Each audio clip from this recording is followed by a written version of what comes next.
Ainsi, mes bien-aimés, comme vous avez toujours obéi, travaillez à votre salut avec crainte et tremblement, non seulement comme en ma présence, mais bien plus encore maintenant que je suis absent. Philippiens chapitre 2 verset 12. Travaillons à notre salut, car Dieu agit en nous. Ceci nous encourage à faire le maximum en la matière, parce que notre labeur ne sera pas en vain. Nous dépendons toujours de la grâce divine.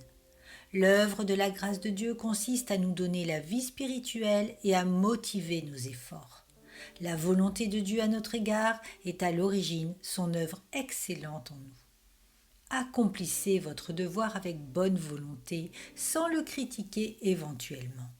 Soyez assidus quant à l'exécution de votre travail, qu'il ne soit pas pour vous une occasion de chute. Dans un esprit de paix, ne donnez aucune possibilité aux autres de vous chercher querelle. Les enfants de Dieu doivent être différents des impies. Plus ces derniers sont pervers, plus nous devons chercher à garder notre intégrité professionnelle. La doctrine et l'exemple des véritables croyants finiront par persuader ceux qui nous entourent. Ils dirigeront leur chemin vers Christ et la sainteté, tout comme un phare prévient les marins pour qu'ils évitent les rochers, dirigeant ainsi leur course vers le port. Essayons de briller ainsi. L'Évangile est la parole de vie.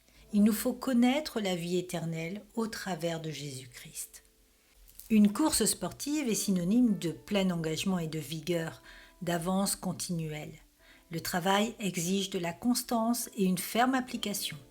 Dieu désire avant tout que les croyants soient nombreux à se réjouir.